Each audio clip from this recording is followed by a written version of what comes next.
pessoas lindas e abençoadas, sejam todos bem-vindos. Eu sou Cris Cole, tô aqui para mais um relato. Esse relato é um pouquinho maior, não é tão grande, eu não li ainda, tá fresquinho aqui para vocês. Eu bato o olho assim por cima, já imprimo, já vi que é bom, que é interessante e gostei do comecinho, então eu já venho aqui para compartilhar com vocês. Olha, pessoal, as coisas estão acontecendo para honra e glória do Senhor. Nossa vida aqui não é fácil não, Deus disse que teríamos aflições, mas Ele disse fique firme, fique forte, porque eu venci o mundo, então vocês também vencerão. Então assim, existem as dificuldades, os levantes, nós clamamos ao Senhor, oramos, vencemos mais uma batalha e assim Deus vai, né? E nós vivendo de glória em glória, para honra e glória do Senhor. A imersão, a quarta imersão irá acontecer no final de novembro, dia 22, 23 e 24. Vai ser bênção, estaremos ali falando dessa batalha espiritual, do que acontece no mundo espiritual, onde vem a revelação de Deus e saber de verdade, através do discernimento de espírito, como é que o inimigo age, qual a astúcia que ele usa, as iscas para que a gente caia nas armadilhas, para que a gente entre em tentação, caia, né, em tentação, achando que é algo bom, que estamos fazendo algo que não é contra a vontade de Deus, e ali você entra em pecado e aí ele tem legalidade para agir.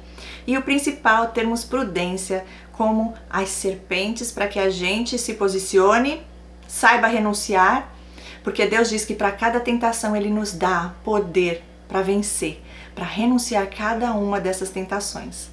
Então, gente, não percam essa oportunidade, é mais um nível que nós estaremos subindo nessa cura e libertação, no processo que nós passamos antes de poder aí estar ajudando, né, outras vidas, porque Deus nos cura, liberta, nos capacita para a gente poder então seguir fazendo a obra dele aqui na terra como instrumento dele, parte do exército dele aqui na terra, levando luz em meio às trevas para as pessoas que estão sendo despertas, assim como nós também fomos um dia.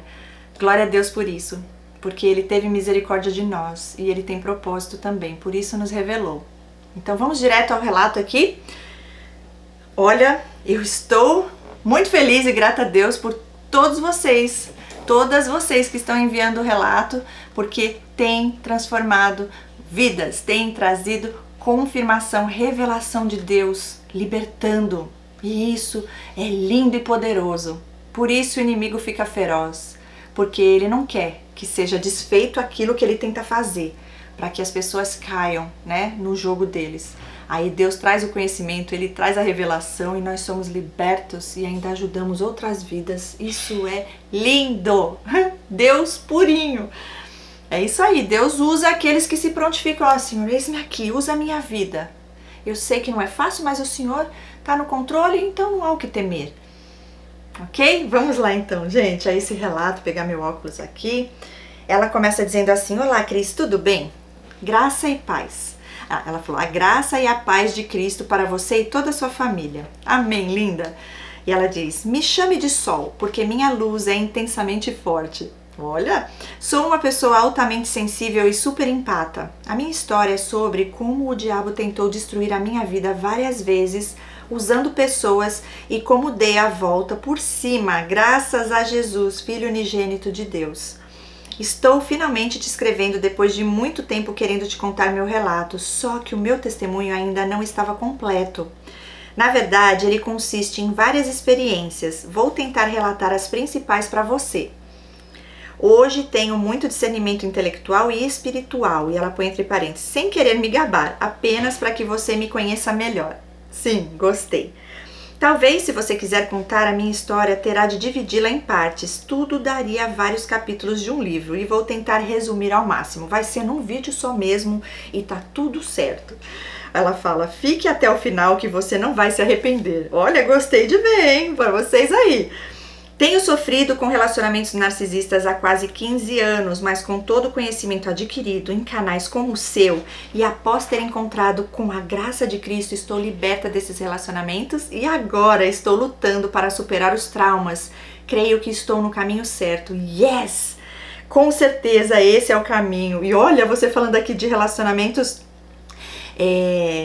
abusivos, de estar sendo liberta e lutando para superar os traumas. Você veio fazer a imersão Curando feridas emocionais, a gente falou disso. E, gente, prestem atenção, eu creio que teremos essa imersão Curando Feridas Emocionais de novo no ano que vem, porque tem muita gente buscando ainda, e isso é algo que é para sempre, né? A gente sempre vai estar passando por esse processo até que Jesus volte, né? Mas cuidando das feridas emocionais, Deus vai mostrando no tempo perfeito dele. Então fiquem atentos que eu vou avisando vocês, mas eu creio que vai acontecer de novo essa imersão. E aí ela fala, o que me colocava nesses relacionamentos eram meus traumas de infância por ter perdido meu pai quando criança. Minha mãe ter transtorno bipolar e não aceitar tratamento com traços de transtorno de personalidade e minha irmã também ser basicamente tóxica e meu irmão ter ficado muito traumatizado. Então sempre fui muito sozinha. Tenho sequelas que me causaram vários transtornos como bipolaridade, TDAH e vícios. Uau! Mas hoje eu estou muito bem estabilizada com a vida plena e fora de qualquer vício. Prometo ser uma narradora confiável, até porque não sei mentir direito. Ok. Detalhes à parte. Bem, o primeiro desses relacionamentos a que me refiro é com o meu ex-namorado que conheci na faculdade de medicina. Éramos da mesma turma e ele parecia ser um amigo legal e sempre dava em cima de mim, apesar de ter namorada. Eita, bandeira vermelha, cadê minha bandeira? Pera aí que eu vou pegar, gente. Já vi que esse relato vai ter muitas. Ai, tá aqui pertinho hoje. Ei, começamos já. Faz tempo que eu não uso, né, a bandeira aqui. Começou aí já. Olha, dando em cima de você, tendo uma namorada. O que será que ele faria depois quando estivesse com você? E ela diz, um dia indo para o 4º ano de faculdade, ele terminou com ela, porque segundo ele, ela saiu com os primos e não o avisou. E nós ficamos em uma festa quando eu estava muito fragilizada por ter passado por outro relacionamento tóxico e porque estava sendo meio mal vista na faculdade por causa do TAB, ainda não diagnosticado. No caso aqui, a bipolaridade. E ela continua, bem... Foi um relacionamento entre um narcisista e uma codependente com traços borderline clássico. Love bombing, bandeiras vermelhas a perder de vista, tratamentos de silêncio, traições aos montes, mas eu estava totalmente cega. Em 2009 eu nem tinha noção do que era narcisismo, borderline e etc. Gente, mas é muito diagnóstico aqui para uma pessoa só. Borderline, bipolar, TDAH. Tem que ver isso aí, hein? Tem que ir num psiquiatra especializado nisso daí para ver se tá certo isso, ok? Interessante.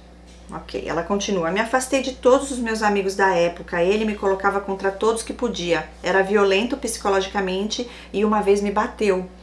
Inverti a situação para eu ficar como agressiva porque surtava com tantas provocações e adquiri síndrome do pânico após uma briga intensa onde perdi o controle e pensei em me jogar do prédio.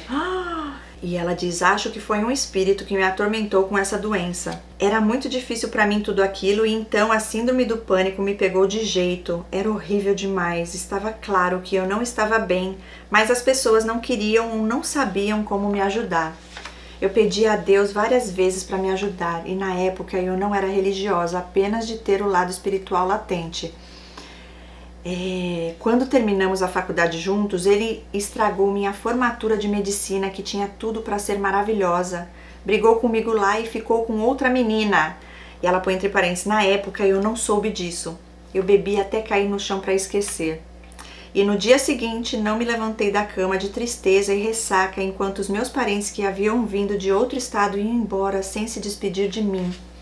Depois disso, uma dose de livramento. Passei na prova de residência em São Paulo e ela diz, meu desejo do fundo do coração era terminar aquele namoro, mas eu estava viciada. Não conseguia e continuamos namorando à distância. Na residência médica eu fui ao fundo do poço. Estava com síndrome do pânico, burnout, o transtorno bipolar me causando vales de depressão horríveis. Meu Deus do céu, que difícil essa vida, gente.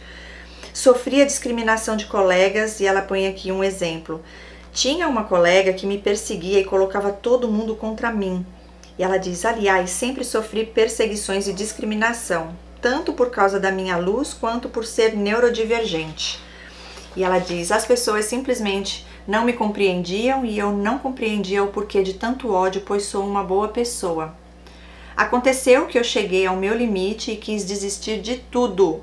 Fiquei 10 dias dentro do meu apartamento sem sair pra nada, me entupindo de Rivotril.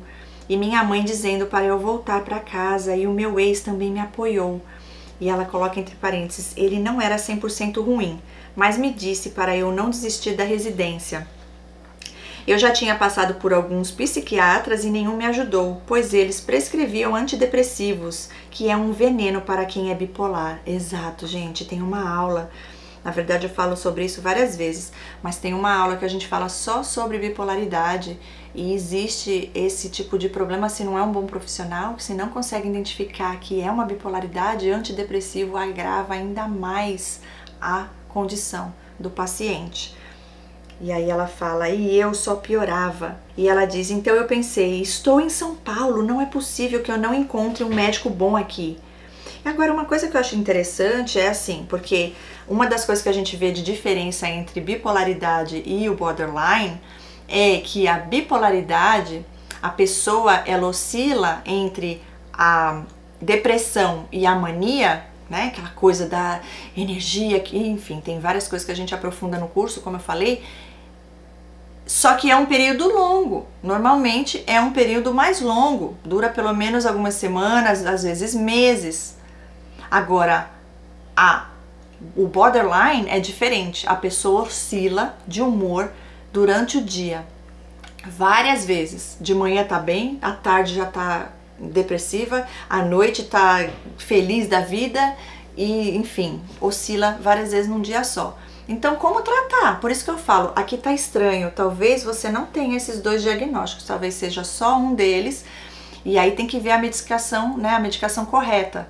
Ok? Porque como que os dois, lógico que existem comorbidades, tá? Mas eu tô achando um pouco estranho isso daqui. Teria que ter um novo diagnóstico aí. E ela fala, procurei por médicos bem avaliados na internet e achei um anjo. Ah, ela fala que o doutor, eu vou mudar o nome porque eu não sei se ela mudou. O doutor Eduardo. Na primeira consulta ele me deu o diagnóstico de bipolaridade, ok. E eu já havia estudado a doença e desconfiava que tinha isso, mas não queria crer. Realmente é péssimo receber um diagnóstico de uma doença que é grave e não tem cura. Mas aprendi na faculdade que a pior coisa que pode acontecer com o paciente é não ter um diagnóstico. O diagnóstico, na verdade, ele vai ajudar você a poder ter o tratamento correto de terapia, de medicação. Porque, embora até hoje não tenha a cura para isso, Deus é o médico dos médicos, ele pode todas as coisas. Isso aqui é trauma também, tá? Isso vem de traumas. E existe tratamento, existe medicação e a pessoa leva uma vida normal. Se seguir tudo certinho, leva uma vida sem ter esses episódios, ok? E ela continua, então comecei a tomar os remédios e voltei à residência. Ainda sofrendo muito, pois encontrar o tratamento mais correto para mim e ficar mais ou menos estável demorou e me custou muito. Porém, eu nunca perdi a esperança e a fé em um dia ficar bem. E isso me dava forças para continuar. Glória a Deus por isso. O importante é não desistir. A síndrome do pânico foi melhorando com o tempo e o tratamento. Meu ex nunca chegou a falar isso, porém eu tinha a crença de que era melhor ficar nesse namoro mesmo porque ninguém iria querer namorar uma bipolar como eu. Ai, ai, ai, é triste, hein? Eu escondia o diagnóstico de todos e existe muito preconceito. Ele e a família dele me aceitavam e eu comecei a sentir paz depois de que o namoro se tornou à distância, porque quase não brigávamos mais. Ele vivia me traindo, mas eu não ficava sabendo, então estava tudo certo. Foram 4 anos de residência e namoro à distância e ele também entrou na residência em outro estado. Continuamos o namoro até 1 ano após eu ter retornado à minha cidade natal em um interior distante. Eu precisava muito voltar para próximo da minha família. Terminamos, logicamente, em uma data especial, como ele sempre gostou de fazer. E ele foi para lá passar o final de ano comigo e inventou uma briga por um motivo fútil na noite de Réveillon. Quando ele bebia, ele ficava com os olhos estranhos de psicopata e minha mãe foi a primeira a notar. E quando eu também bebia e brigava, se tornava ainda pior e no outro dia eu acordava totalmente acabada. No dia seguinte foi embora sem se despedir e me descartou de vez. E um tempo depois descobriu o porquê de tudo. Estava namorando com uma colega da residência e iam se casar. Por isso ia tão arrumado e cheiroso para o hospital e eu era tão cega, e ela põe entre parênteses, grande livramento. Exatamente. Felizmente eu me recuperei bem rápido, emagreci 8 quilos, fazia crossfit, estava linda e loira. E fazia sucesso por onde passava. Estava muito bem formada, apesar de estar em burnout grave. E eu não sabia o que era isso. Eu pensava que eram apenas os remédios para a bipolaridade que me deixavam sonolenta e cansada. Olha que interessante. Tentava fingir que estava bem e trabalhava bastante mesmo assim. Minha vida estava melhorando, estava ganhando um dinheirinho bom para pagar meu vício em compras. E então comecei a ir em festas com novas amizades que eu arrumei na minha cidade. Logo fui convidada para ir a uma festa fantasia que levaria a um after hours, depois da casa de uma enfermeira do maior hospital da cidade, onde trabalhava também. Naquela festa fui com uma terceira amiga e lá ficamos com essa enfermeira e o marido dela e depois fomos para o after. Nós havíamos tomado uma bala, ela põe entre aspas, que essa enfermeira nos arrumou. E no after fiquei ansiosa e fumei maconha com alguns rapazes e a festa estava ótima e ficamos lá até o meio-dia. Uau! O inimigo fazendo a festa, né? Na sua vida, na vida dessa galera aí. Depois dessa festa, começamos a sair sempre juntas com essa turminha que gostava de usar drogas, a má influência. O inimigo usa essas turminhas aí. Íamos a várias festas e por mais que soubesse que aquilo não seria bom para a reputação de uma médica de família em uma cidade pequena, eu só queria aproveitar, já que havia passado 8 anos presa em um namoro tóxico. E ela coloca assim, fato estranho número 1. Um dia ela caiu endemoniada no meio dos amigos, olha aí. E eu cheguei a arrumar alguns namorados, mas essa amiga sempre colocava na minha cabeça algum motivo para eu terminar. Principalmente porque eles estavam interessados no dinheiro e na posição social de uma médica. Eu terminava os namoros e não me arrependia, porque não queria cair em outro namoro tóxico. Até hoje não me arrependo disso, pois realmente não tinha futuro. E essas situações me faziam confiar nela, apesar de já ter notado que ela fazia manipulação. Ela também claramente era muito fofoqueira e falava de todo mundo do hospital. Sempre tinha um segredo nefasto sobre alguém. E ela dizia que era amante da enfermeira-chefe da UTI onde ela trabalhava. Sendo que era casada e mãe de 2 filhos. Essa que endemoniou, né? Deve ser. Contava as intimidades delas e do marido sem vergonha nenhuma. Ela se fazia muito de vítima o tempo todo, dizia que era uma pessoa totalmente dependente e que não sabia fazer nada sozinha. E também conseguia ser engraçada quando falava todas aquelas besteiras sobre o que fazia na cama e prendia o interesse das pessoas com as fofocas. E ela pôs entre parênteses, cidades pequenas amam. Hoje tenho nojo de assumir que gostava disso junto com os outros amigos. Hoje sou outra pessoa, mas tive que passar por muita coisa até lá. E ainda não chegou a hora de contar da minha transformação. Então vou contar mais sobre essa amiga. Na casa dela, ela não lavava nenhum copo. Tinha cachorros e gatos que faziam necessidades na casa e ela não limpava nada. Era uma bela casa com belos móveis, mas fedia. E logo que ficamos amigas, o marido dela não aguentou mais e saiu de casa. Ela dizia que ela o tinha largado e que ele era muito abusivo e etc. Todo mundo acreditava em tudo que ela dizia. Hoje eu não acredito nem em 50% dessa história. Acho que ele a largou e foi para longe sem se importar com a casa, o carro, os filhos, deixando tudo para ela para se livrar. Ela dizia que ele a perseguia, mas nunca via ele ligando para ela.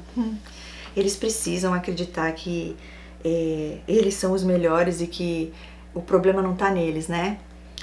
O marido que cuidava da casa, pois depois que ele saiu, não demorou uma semana para ficar insalubre. Era tudo muito nojento, o cheiro era horrível. Ela não lavava nem as próprias roupas e de vez em quando pegava pessoas ou ela mesma fazia uma faxina mais ou menos só para chamar os amigos para uma festona e lá iam todos em seguida. O banheiro estava sempre hiper sujo e muito difícil de usar. Meu Deus do céu. Nossa amizade consistia em festas, bares, cerveja, era tudo muito superficial. Até que veio a pandemia. Eu me mudei para minha casa nova para morar sozinha e porque não queria passar Covid para minha família, pois trabalhava em 3 UTIs Com isso, o meu prazer era curtir minha casa, tomando muito vinho, fumar maconha e chamar essa amiga e a terceira amiga, aquela terceira, né, para ficarem comigo fazendo essas coisas enquanto assistíamos às lives de música eletrônica ou leituras de tarô no YouTube. Aqui eu já paro. Ai, ai, ai. Leituras de tarô, gente. Olha onde ela se enfiou. Olha o que o trauma na vida de uma pessoa, todo esse mecanismo de defesa, aí o inimigo vem na legalidade, porque as brechas estão lá, a pessoa nem tem consciência, e aí vai, é droga aqui, é não sei o que ali, agora mexendo com ocultismo, coisa das trevas, aonde vai parar, né? É forte esse relato aqui, hein? Ok, e ela fala, essa mulher ficava o tempo todo no celular seduzindo vários homens, a cada hora um diferente. O Instagram dela é basicamente um compilado de selfies cheias de filtros, sensualizando com os seios, mordendo os lábios, fazendo cara de PUTA, como ela mesma dizia. E queria trazer os homens para ter relação com eles na minha casa. E ela põe entre parênteses, até porque a dela era vergonhosa e eu dizia que não. Ela ficava toda revoltada. Uma ou duas vezes deixei e me arrependo disso por mais que fizessem longe de mim. Era uma pessoa extremamente insegura, com máscara de confiante e metida gostosona. O que ela não notava era que estava ficando a cada dia mais feia e velha, além de feder. E os homens só queriam sexo, mas ela dizia que eram todos apaixonados por ela, e a gente acreditava. E ela coloca, fato estranho número 2. Um dia ela foi convidada para entrar para os Illuminati. Ai, meu Deus. Por direct e me mostrou as mensagens. Começaram a comentar por todo o hospital e a cidade que nós tínhamos um caso, mas eu não me importava, pois achava que aquilo era loucura e que as pessoas que falavam isso eram maldosas só porque éramos muito próximas. Mas aí você imagina, as pessoas já sabiam a fama que ela tinha. Uma pessoa promíscua, uma pessoa que já saía com mulheres também. Já existe uma bissexualidade aí. E aí as pessoas já começam, né, a pensar coisas mesmo, mas enfim. Quem não deve não teme, né? E ela continua, foi então durante a pandemia que aconteceu uma tragédia que mudaria para sempre a minha vida e o destino da minha cidade. Preciso começar a contar essa história agora para que eu possa contar sobre o relacionamento com o meu colega de trabalho. E depois voltarei a mencionar essa amiga. Prepare seu coração.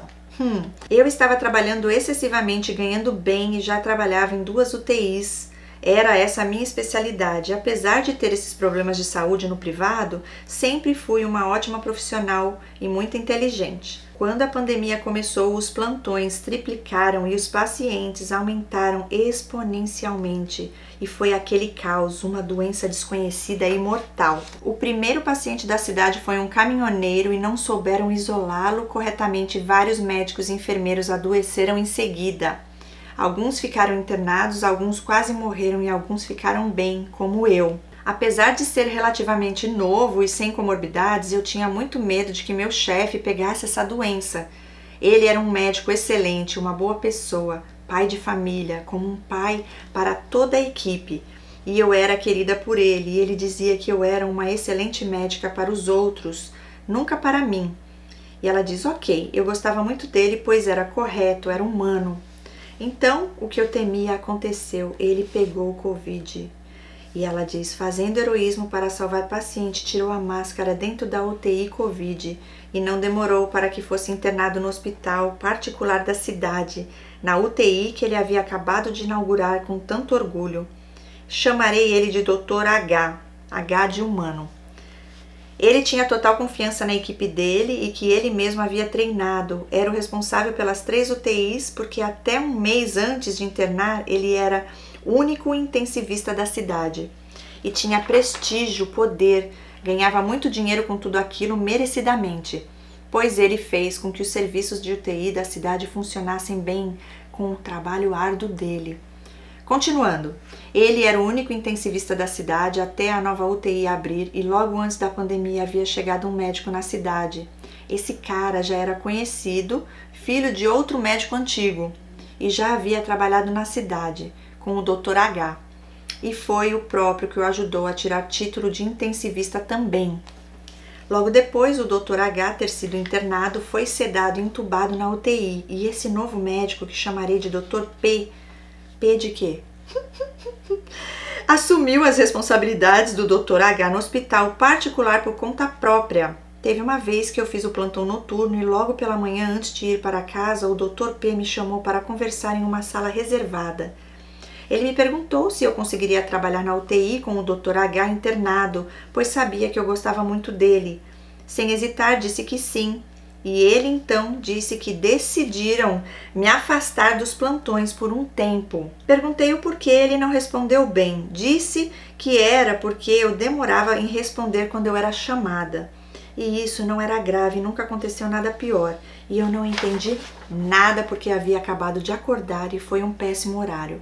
Falei ok e não fui trabalhar lá por umas 2 semanas. Então comecei a saber das notícias do Dr. H. Primeiro, uma colega me disse que achava que tinham tirado o tubo dele antes da hora, sem sinais claros de melhora, e deram medicações para cortar os efeitos dos sedativos e ele foi extubado precocemente. E eu nunca tinha visto uma coisa dessas.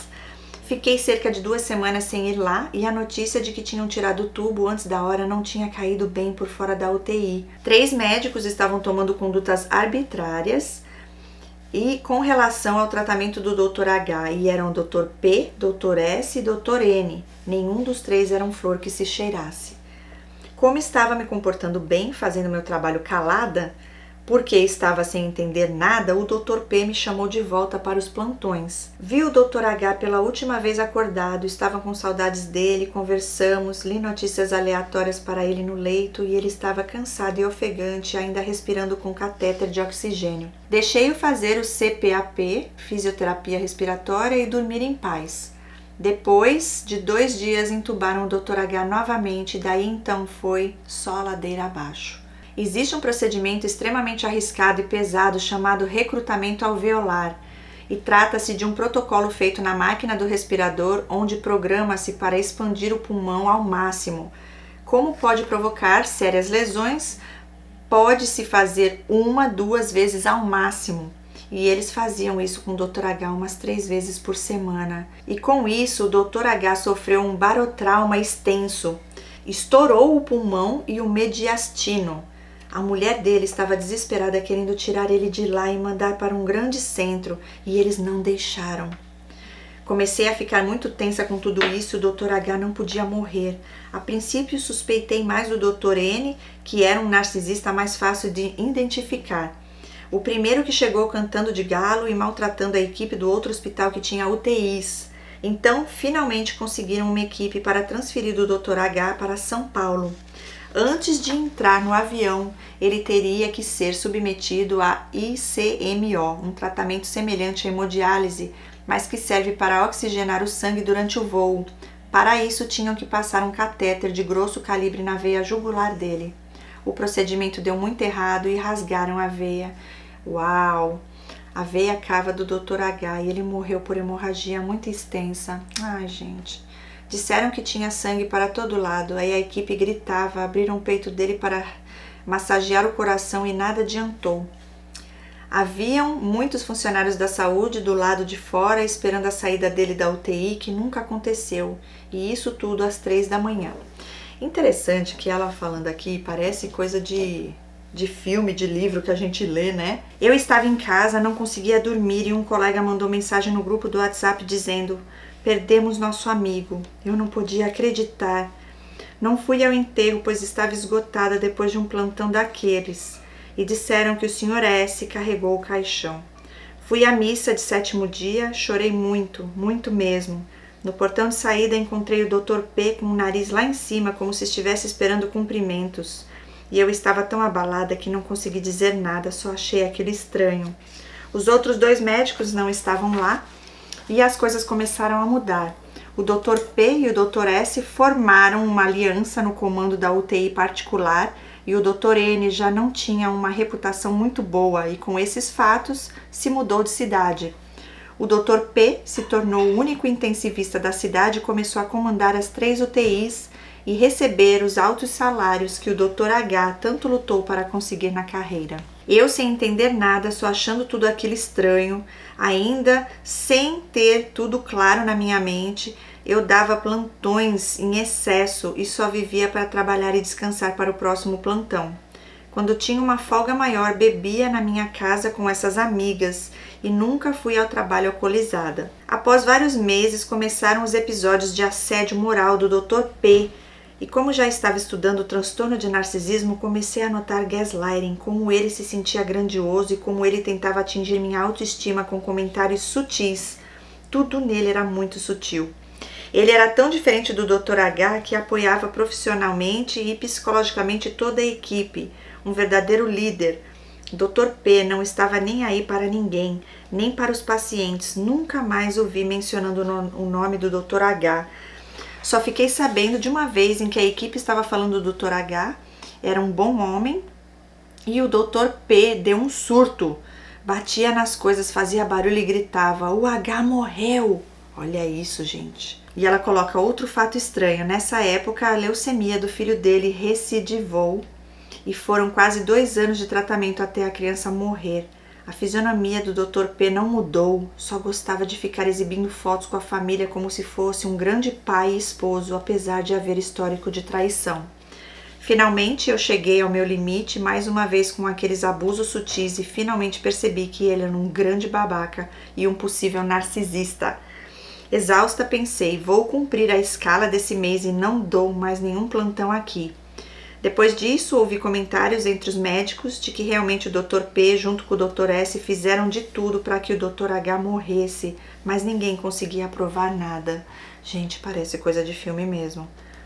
Continuei fazendo meu trabalho de especialista, que era outro, mas tinha que fazer visitas frequentes às UTIs. Quando disse que não iria continuar com os plantões, ele não disse nada, mas eu soube que estava tenso porque precisava de mão de obra para fazer os plantões, ou então ele ia ter que pôr a mão na massa.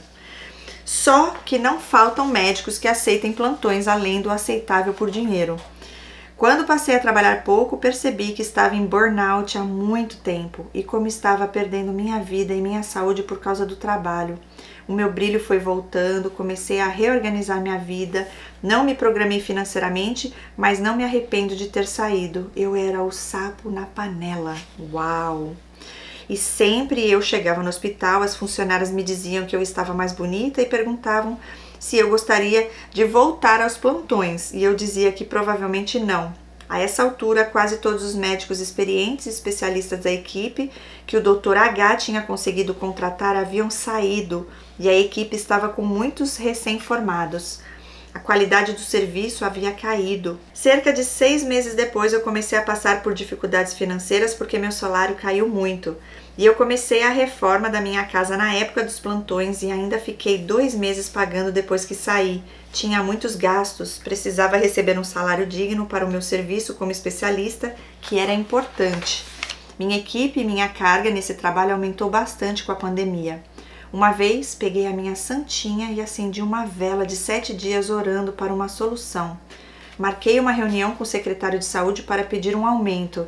Gente, eu não tô entendendo, eu fico assim, um pouco... eu fico pensando aqui. Ela já falou de tarô, agora ela tá falando da santinha. Eu acho que ela é talvez católica, né? Vela, santinha... Enfim, vamos continuar vendo o que vai dar. E ela continua. Nessa reunião estavam o secretário do Dr. S, me proporam a direção técnica do hospital público e mais um novo cargo como visitadora e iria voltar a ganhar muito bem. Fiquei muito feliz e ciente de que aquilo só podia ser devido ao espiritual. Passei a ficar mais próxima de Deus com isso e eu estava me dando muito bem nessas funções, ajudando muita gente com a minha capacidade e humanização. Bom, aí arrumei um namorado alemão lindo no Tinder, porque na minha cidade não encontrava pretendentes e quando encontrava, a minha amiga tratava de sabotar sem eu saber.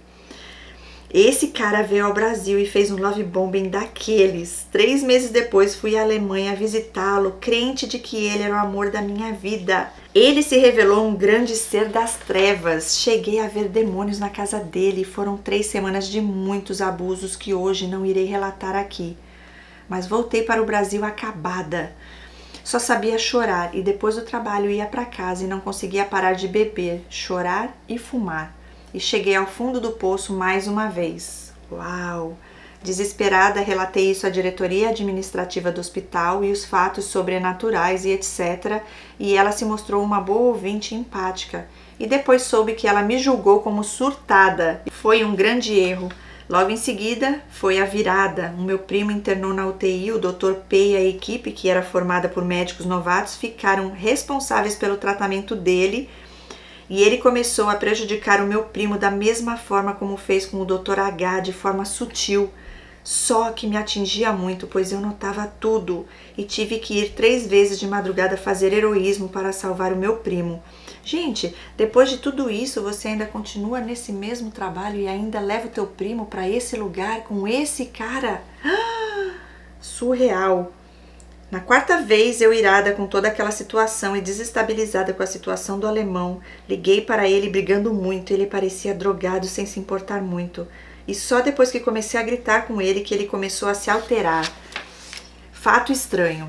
Soube que o Dr. P era viciado em drogas hospitalares. Tomava coquetéis no repouso médico do hospital e saía pleníssimo. Ele tinha um passado de uso de drogas, mas a sociedade achava que ele não usava mais nada. No dia seguinte, ele pediu para fazermos uma reunião em frente a essa diretora. Eu tentava apontar os erros dele, mas ele friamente argumentava contra tudo, falando de exames que eu sabia que ele não tinha feito e etc. Eu não conseguia aprovar nada e ele me olhava com ódio e saí dessa reunião como a errada da história. Em seguida, a diretora me demitiu do meu cargo como diretora técnica, dizendo que eu estava surtada, apesar de eu estar fazendo um bom trabalho. Logo depois, o meu primo morreu. Eita, gente, ela vai para a parte 2 agora. Nessa mesma época, descobri sobre a minha amiga e finalmente vieram me contar que a pessoa que frequentemente abrigava em minha casa e ajudava sempre, falava muito mal de mim. Contava para todos que eu bebia, fumava cigarro e maconha, além de inventar mais histórias. Ela era responsável pelo boato de que tínhamos um caso, porque dizia isso para todos. Meu Deus, era dela então. E convencia os amigos de que eu era apaixonada por ela, gente. Acho que era o contrário. Ok, confrontei-a, ela negou, disse que nunca falou mal de mim. E 3 pessoas haviam me confirmado. Disse que eu é que iria me ferrar com essas acusações. Bloqueei e ela passou a intensificar a difamação. É desse jeito. Eram ataques de todos os lados e eu sentia muita opressão. A essa altura já tinha começado a assistir vídeos de orações no YouTube e pedi a Deus que me ajudasse. Já estava sentindo o Espírito Santo agindo em mim e pedi a Ele que me libertasse do cigarro e foi tão rápido, do nada perdi a vontade de fumar. Conseguia olhar para a caixa e não abrir para pegar um cigarro e joguei-os fora. Glória a Deus por isso. Longe da falsa amiga, comecei a ver tudo o que ela me influenciava a fazer de errado e hoje sinto tanta vergonha e arrependimento daquelas coisas. E eu colocava os vídeos de oração na minha televisão o dia inteiro. Tinha que dormir com o vídeo recitando os salmos, principalmente o 91, pois era opressão demais. Sem isso, acordava algumas vezes às 3 da manhã inquieta e sonhei com o demônio saindo do corpo do meu ex-alemão, sugando meu espírito. Sonhei repreendendo o demônio que agia no espírito da amiga e até hoje tenho o hábito de colocar um vídeo de oração para conseguir dormir em paz. Boa tática, né? Funciona. O Dr. P e o Dr. S, que estavam muito influentes na Secretaria de Saúde, começaram a perseguição intensa contra mim. E eu não tinha mais paz quando chegava nesse hospital. A energia estava ruim. De fato, aquela administração começou a rolar ladeira abaixo depois que eu saí. Coisas horríveis acontecendo nesse hospital. Mas quanto mais oprimida, mais arrumada eu ia trabalhar. Não abaixava minha cabeça porque não conseguiram tirar a minha fé, que estava só crescendo. Só que de tanta perseguição, incomodou, doeu, e eu, altamente sensível, uma esponja, estava sensível aos abusos também. Eu tinha tanto potencial de crescimento naquela cidade, mas estavam destruindo os meus sonhos. Estavam também destruindo os serviços de saúde na cidade. E o Dr. S agindo no lugar do secretário de saúde era péssimo. Se o Dr. H ainda estivesse vivo, tudo seria diferente. Fui focar em outros caminhos, comecei a fazer uma mentoria de crescimento para médicos, cursos, fazer belas postagens no Instagram, consertar meu perfil profissional e minha reputação. Além, é claro, de seguir orando muito. Minha conversão começou assistindo o culto online, e ela fala o nome da igreja, E assim que decidi entregar a minha vida para Jesus, procurei uma igreja evangélica na minha cidade para congregar e me encontrei na Batista. E já na primeira vez que cheguei, fui para a frente do altar em prantos. Que lindo, olha aí, gente. Glória a Deus, eu estava um pouco preocupada aqui no começo do seu relato. Olha como Deus, Ele faz a obra quando a gente busca e a gente tem o coração aberto, quebrantado para Ele. Olha que lindo esse testemunho, gente, de conversão na vida dela. E ela diz: meus melhores amigos se tornaram o pastor e a pastora. Ele me chamava de filha e ela era a pessoa que me dava mais apoio e orava por mim sempre que eu precisasse. Como são importantes pessoas assim em nossas vidas. E ela põe um ponto de exclamação. Eu passei a me santificar, larguei o álcool e as drogas, acabou a vida de pecado, fui batizada nas águas e me tornei uma nova criatura. Yes! Yes! Um dia uma mulher quis fazer uma obra de feitiçaria no meu consultório, bem na minha frente. Ela veio encaminhada pela prefeitura para uma consulta. Enquanto estava atendendo ela, peguei os papéis para olhar os exames e quando abaixei os papéis havia algo em cima da minha mesa.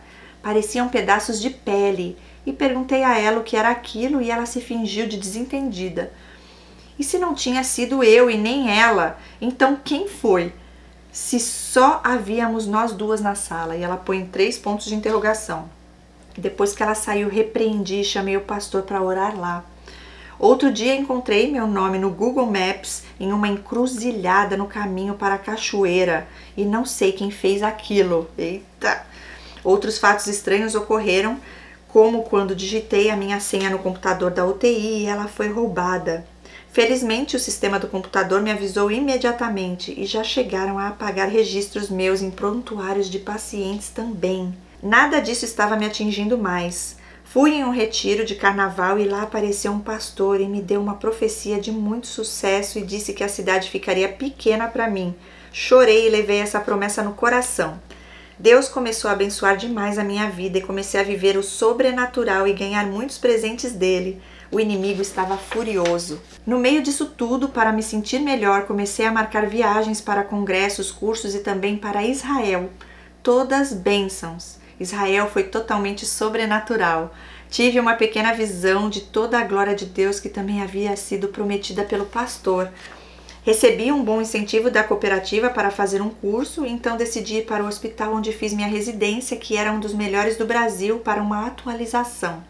E dessa vez eu estava totalmente diferente, chegava cedo e bem disposta, sempre bem arrumada, sorridente e interessada, tratando bem a todos, estava causando uma ótima impressão. Durante o estágio levei um grande susto, houve um pregão onde minha vaga estava em jogo e perdi, e pensei que havia perdido o último dos meus empregos que restaram. Tive uma crise de ansiedade no hospital do estágio, me fechei no quarto dos médicos enquanto chorava ajoelhada e gritava: Por quê? Por quê, Deus? Liguei para os pastores para eles me ajudarem e orarem por mim. A pastora sentiu que aquilo era um grande livramento. Eu estava inconsolável, aquilo me afundaria em dívidas. Pedi para uma das residentes que tentou me consolar, Rivotril, e após uns 40 minutos fiquei mais calma. Ainda voltei para o estágio e fui convidada para um jantar dos médicos na mesma noite. No hotel, entre o período do estágio e o jantar, comecei a ouvir louvores e digitei aquele que fala: o choro dura uma noite, mas a alegria vem pela manhã, eu creio. O Spotify me deu uma lista de novos louvores, todos tinham mensagens especiais de Deus para mim naquele momento. E consegui ir ao jantar calma, linda e plena, e causei boa impressão. No dia seguinte, pela manhã, cheguei cedo no estágio e me sentei ao lado do professor mais renomado. Cumprimentei-o e ele respondeu: tudo bem? Disse que estava mais ou menos, pois estava levando muitas rasteiras no trabalho. E ele me disse: então, nosso colega Dr. A está precisando de um parceiro. Você quer trabalhar com ele? Eu já conhecia o Dr. A e tinha também sido residente no mesmo hospital de grande renome que eu, e também era um médico de renome.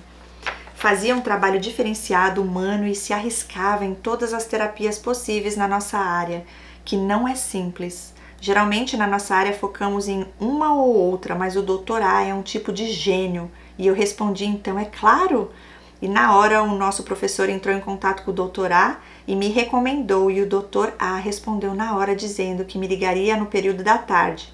A alegria veio pela manhã. Quando ele me ligou, falei com ele e a mulher dele, que era a sócia. Nos demos super bem e marcamos para a nossa semana seguinte de eu visitá-los para conhecer a cidade e o serviço. Houve no dia seguinte outra virada. Na minha cidade, a empresa que ganhou o pregão disse que queria me contratar para um novo cargo e me ofereceu mais um cargo na minha área. E eu ganharia o dobro. Fiquei eufórica e disse que iria aceitar. E no outro dia recebi uma ligação. Era um médico que estava no outro cargo dizendo para eu não aceitar nenhuma das propostas, porque ele não estava aceitando em outros também e não iriam aceitar, porque o pregão tinha sido uma grande sacanagem da prefeitura que ia diminuir nossos salários e nos tornar reféns dessa empresa. Olha, gente, história de filme. Estava pedindo uma resposta divina e decidi não tomar o emprego de ninguém, mas aceitar a proposta para o meu cargo de sempre, para não arriscar perdê-lo. Não desfiz meu plano de conhecer a cidade e o serviço do Dr. A e fui. Lá chegando, fui super bem recebida, o Dr. A cresceu demais e a cidade era grande, estava em estafa. Ele tinha fama de ser um grande médico, muito competente e humano. Não estava conseguindo arrumar um parceiro, sofria perseguição e difamação dos outros médicos invejosos. Uau! E eu sentia que me encaixava naquele lugar. Ele me perguntou quando poderia começar, porque ele precisava para ontem, e disse a ele que iria fazer uma nova viagem a Israel, à Europa, por 3 semanas e depois me mudaria. Na minha cidade, o Dr. S. estava furioso com as minhas viagens, mas não conseguia me tirar, porque não encontrava outro médico na minha área e sempre que eu viajava conseguia mesmo assim oferecer um bom serviço com a ajuda da equipe de enfermagem que estava comigo. Ele me perguntou quando poderia começar porque ele precisava para ontem. Disse a ele que iria fazer uma nova viagem para Israel e Europa por 3 semanas e depois me mudaria. Na minha cidade, o Dr. S. estava furioso com as minhas viagens, mas não conseguia me tirar, porque não encontrava outro médico na minha área e sempre que eu viajava conseguia mesmo assim oferecer um bom serviço com a ajuda da equipe de enfermagem que estava comigo. Fazia telemedicina quando estava fora e as viagens me ajudavam a manter minha saúde mental e sempre que eu voltava passava pelo menos 2 semanas deprimida.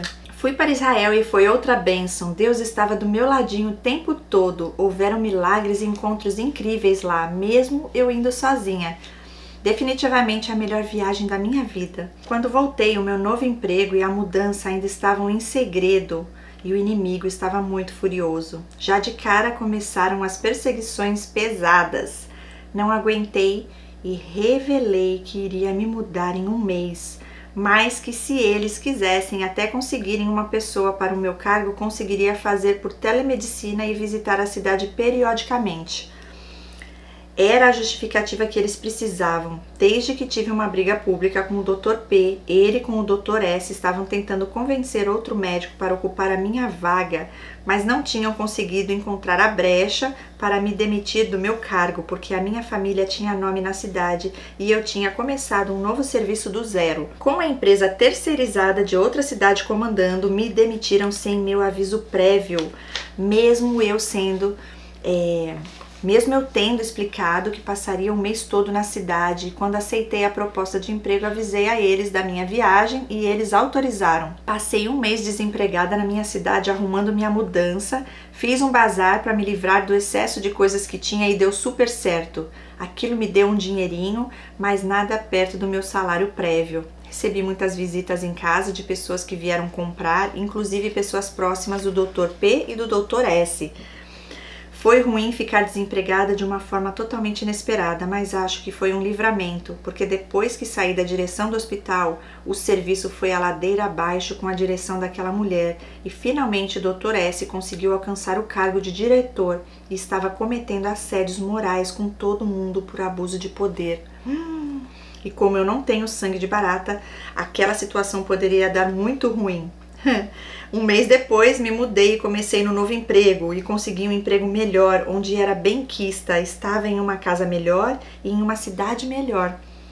Ótimo, estou feliz e já tenho meu testemunho. E aqui não faltam boas igrejas e já estou fazendo boas amizades com pessoas boas do meu trabalho e encontrando pessoas da igreja. Está tudo indo bem, e ela põe em letra maiúscula, graças a Deus. Existem duas pessoas no meu trabalho que querem me perseguir, uma técnica e um enfermeiro. Ela mexe com magia negra e ele é um revoltado que não se dá bem nem com o Dr. A. Falei para o doutor que não vou aceitar perseguição e a técnica já vai sair e o enfermeiro está sendo colocado de canto. E ela coloca outro fato estranho. Quando cheguei aqui, encontrei na minha mudança próximo a algumas coisas do bazar, 2 sacolinhas com um saco de terra cinza. E ela põe entre parênteses, se for terra de cemitério, era para minha morte. E ela diz, não temo, estou santificada, e repreendi e joguei fora. Agora oro para Deus colocar na minha vida um homem de Deus como eu. Estou esperando no tempo dele e sei que preciso me curar de toda a tendência à codependência primeiro. E já estou há 1 ano e meio em santidade. Glória a Deus por isso. Sobre as pessoas da minha cidade que me perseguiam, o que eu sei é que é cobra comendo cobra. A ex-diretora do hospital foi para um cargo muito inferior no UPA.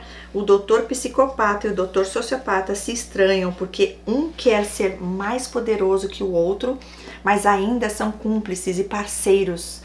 E ela diz, a amiga segue na vida medíocre com má reputação. Se mudou para um apartamento com 3 cachorros e um gato, totalmente insalubre, e quem anda com ela está com a vida indo para trás. Agradeço a todos pelas perseguições, porque se não fosse por tudo isso, eu ainda estaria naquela vida de plantões e nas drogas, com a saúde mental cada vez mais prejudicada. E aqui nunca estive tão bem e tão próxima de Deus e no centro da vontade dele. E de resto oro para que Deus me liberte de toda a mágoa pelo que eles me fizeram e eu libere perdão. E ela finaliza dizendo, escrever esse testemunho está sendo a melhor coisa para isso. Uau! Olha, gente, o relato não foi pequeno, mas forte, como eu falei, parece coisa de filme, né? E eu já recebi esse relato faz um tempão, viu? Tem alguns relatos que Deus manda eu esperar, e aí eu espero. E chegou o momento perfeito aqui agora, né? Eu fiquei interessada em saber um pouco mais sobre a história desse rapaz que ela se envolveu, os relacionamentos amorosos, né? Que a gente é o que mais fala aqui no canal. Nesse caso aí foi caso de trabalho, gente, tem muito psicopata. Tem muitos narcisistas em todas as áreas, mas eles amam ser médicos, cirurgiões também. Por quê? Porque eles sentem o controle sobre aquela vida, tá ali nas mãos delas. Eu achei interessante também tudo que você trouxe aqui de diagnóstico sobre, né, a sua vida e também essa parte de você colocar aqui, deu pra sentir tua energia, né? Deu pra sentir um pouco mais de quem você é e de todo esse processo. Veja como é possível, gente, veja como é possível a pessoa sair da onde estava. Eu tenho prova viva, né, na minha vida, testemunho para falar também em relação ao resgate de Deus sobre a minha vida. Eu busquei também me permitir. A gente também tem que fazer a nossa parte. E você fez a sua, né? E você continua buscando.